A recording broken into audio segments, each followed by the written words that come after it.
Welcome back to Thinking Critical. This is Wes. I saw some weird tweets out there kind of talking about crowdfunding, and it feels like there's a complete misunderstanding by at least a section of comic book creators about what brings people into crowdfunding, why people support projects. And I wanted to talk to my good friend Perch from the Comics by Perch podcast. How you doing, Perch?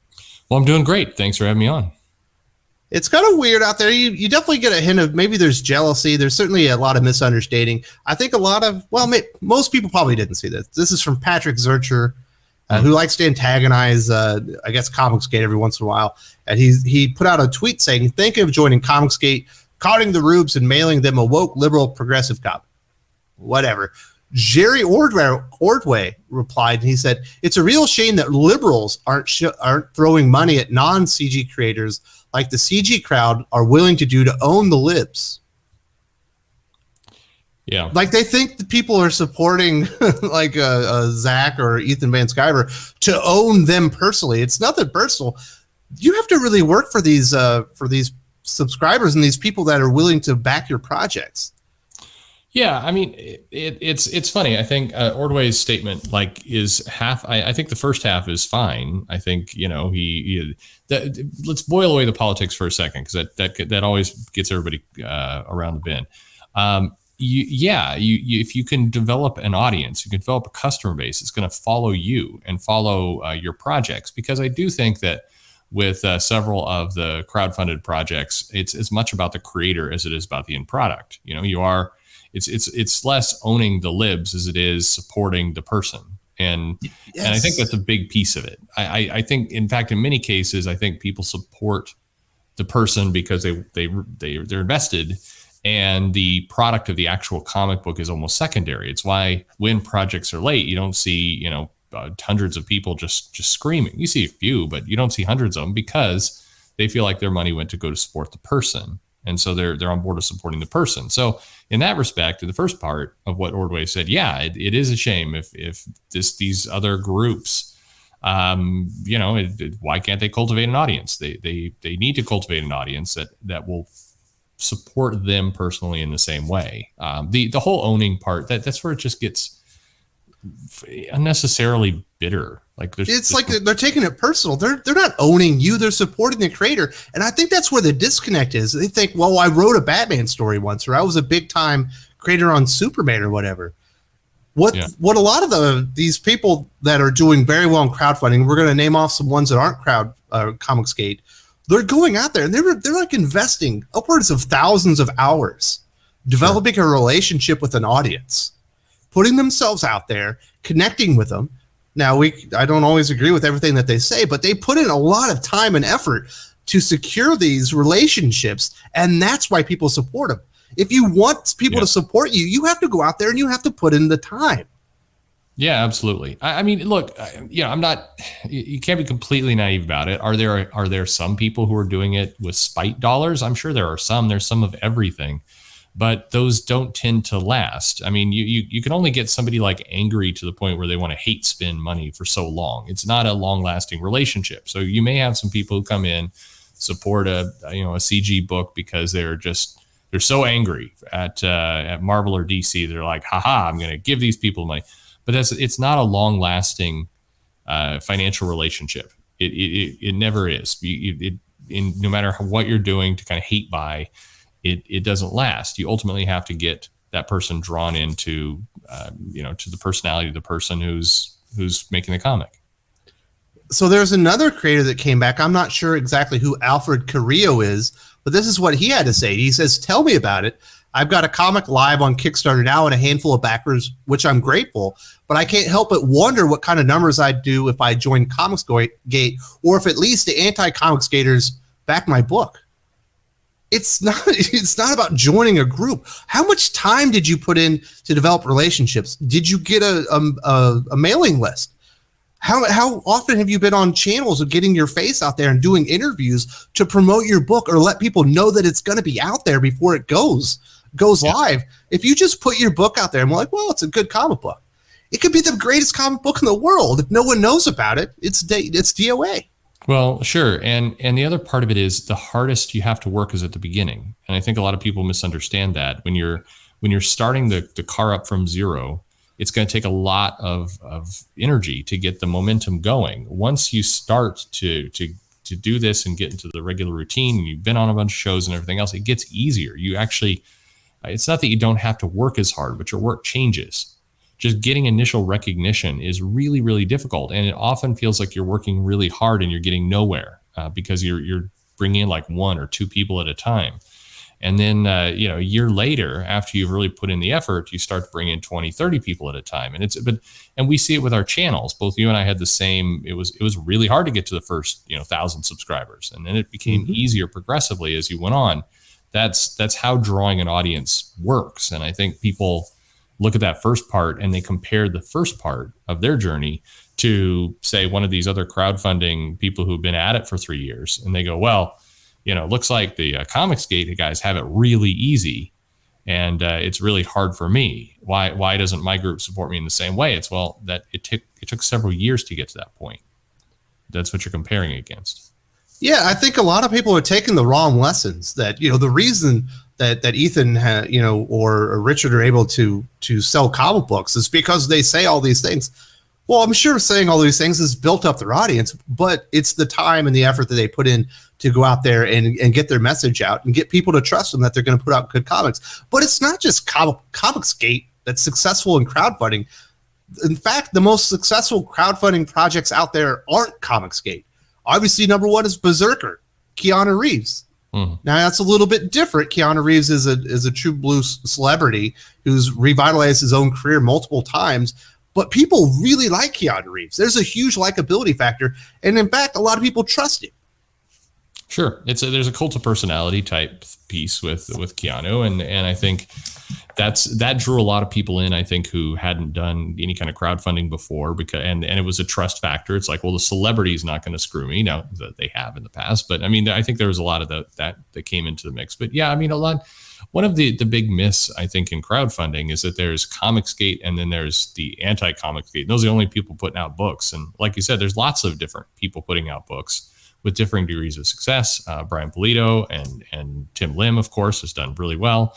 Doug Ernst. There's lots of people down the list and Todd McFarlane, for that matter, a little bit different. But people, all of the ones that are successful do share one common thing, in that they built up this audience and they very carefully pushed on this audience. And yes, some certainly did it at the expense maybe of somebody else. They built up their audience by railing against a different audience. That's a route you can take. I think it's not one that's easily replicatable. Like, I don't think anti-Comicsgate can kind of form some anti-Comicsgate label and then suddenly spend all their time attacking Comicsgate and just magically get this audience that's going to buy comics. I don't think it'll work that way. At the end of the day, you have to have something that people can grab onto. And whether you love these people or hate these people, they've got a product that people can grab onto. And they need to realize YouTube isn't the only way. Going out there and making videos isn't the only way to connect with an audience. If you think about Rich Burlow's Order the Stick, that crowdfunding campaign did over $1 million, and this is stick figure superheroes. Yeah. Because how long had he done that webcomic? Like 8 years before he launched that campaign? It's at least. I mean, it was a long time. It was a very long time. Yeah. Same thing with Ngozi Ukazu with Check Please, Aaron Diaz with Dresden Kodak, and there's many others. You can go out there and create your own webcomic. You can build up a fan base, a loyal, rabid fan base for the product. And when it finally comes out, on your crowdfunding as a physical, product, a lot of people are going to come out there and they come out of the woodwork to support these creators. As long as you've put out a good product and you put in the time and really grown that audience. We also have Patreon. We've seen what Brett Booth is doing on Patreon. Brian Ball has used a Patreon model where you can go out there. You have a subscription service, kind of similar to what they're trying to do with Substack. But you have to provide a lot to keep people happy and coming back. You do. Yeah. I mean, there's lots of different ways to get there, but the destination point of you have to grow an audience some way, somehow. It takes time and it takes hard work to do that. I mean, there's no real magic trick. You have to be able to grow an audience. And I think that people often also look at this stuff and go, how can I replicate this in a week? or I'm low on funds, or I have a hole in my Marvel schedule. So maybe I can do something this month. Why don't I launch a comic book with a crowdfunding? It doesn't work in a month. You can't just do this right away. And it's aggravating. I'm going through the process of getting a book out now, and it's aggravating. It takes time. So if I sat there and I felt like I have to get this out next week in order to be successful, or again, you can't judge your success through somebody else's eyes, especially somebody who's been at it for a while. You have to make your own road. It takes a while. Absolutely. So I think that's the part that they're missing. But I do think there's a lot of jealousy out there. Like, why can't we replicate this? Well, it's completely replicatable, but you're not understanding what's being put into it. And I think a lot of it is there's some personal vendettas or beefs or dislike there that they don't want to give the person that they don't agree with credit for the actual amount of work that they've actually put in.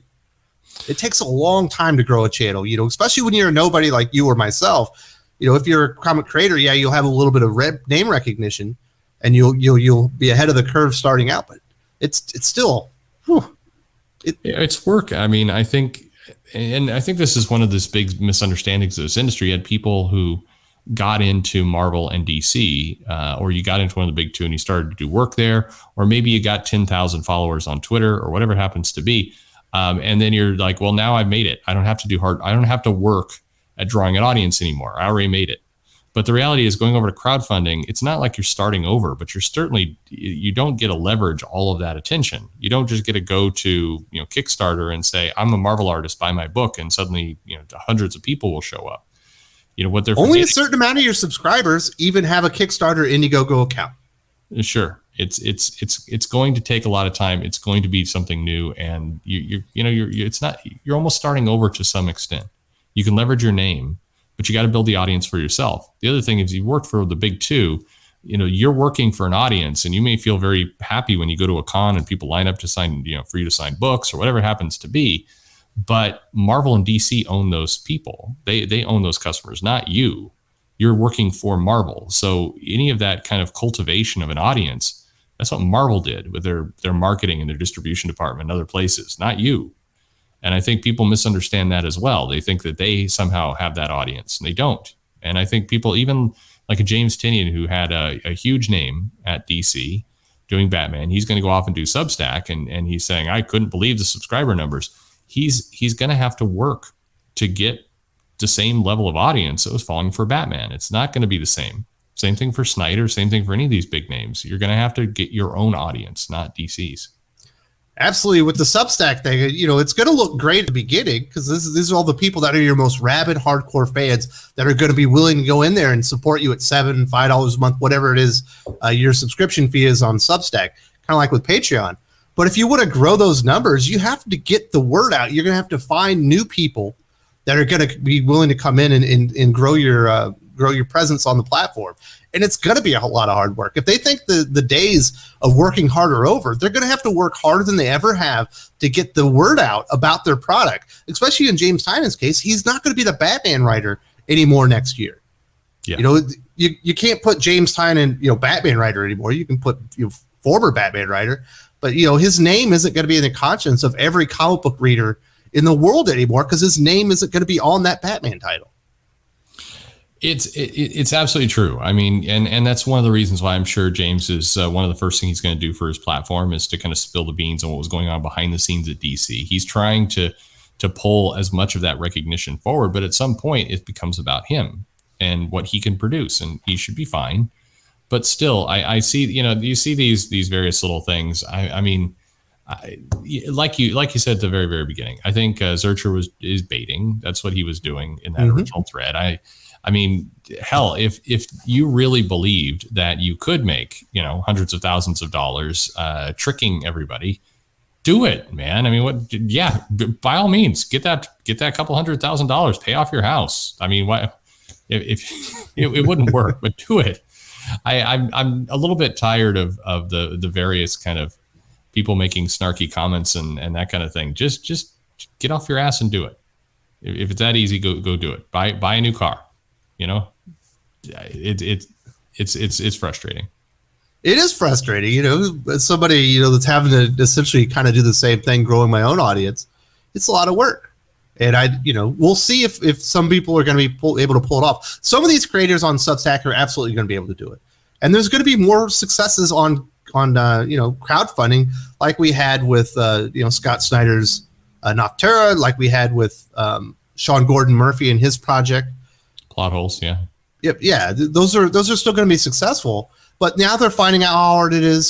Scott Snyder, I guess, is going through Image, but fulfilling those things isn't easy. It's a lot of work doing all the stuff behind the scenes. It absolutely is. It takes a lot of effort and a lot of time, and just like everything else, there's no cheat road. And the other piece is people need to remember that everything looks easy when you're staring through like the little tiny porthole of somebody else's feed. What they're not seeing with all these projects is the late nights and the hard work and the stress over getting the mailing list out and the arguing with the printer and all that kind of stuff. Yeah, the call from the printer that says, yeah, we got your order done, but we got a misprint on this whole thing. So we're going to have to start all over. But you're at the back of the queue, so you're going to be delayed for another 3 weeks. It's just like the person on your social media feed who takes selfies with just the right background to make it look like they're living an amazing life. And everything is work. There's no easy road. Absolutely. Well, Percy, I did want to say thank you very much for joining me today talking about this. And it sounds like you'll be joining us this Saturday on the Comics Aficionados. That'd be fun. Sounds great. Looking forward to it. If you enjoyed this video, please give it a like. I would appreciate it very much. It helps us attract more views for the channel. Subscribe for future commentary, comic book news, and reviews. And don't forget to ring the bell for notifications. If you want to talk comics, movies, and much, much more, you can follow me on Twitter at Wes_from_TC. With that, Salamat Po, and I'm out.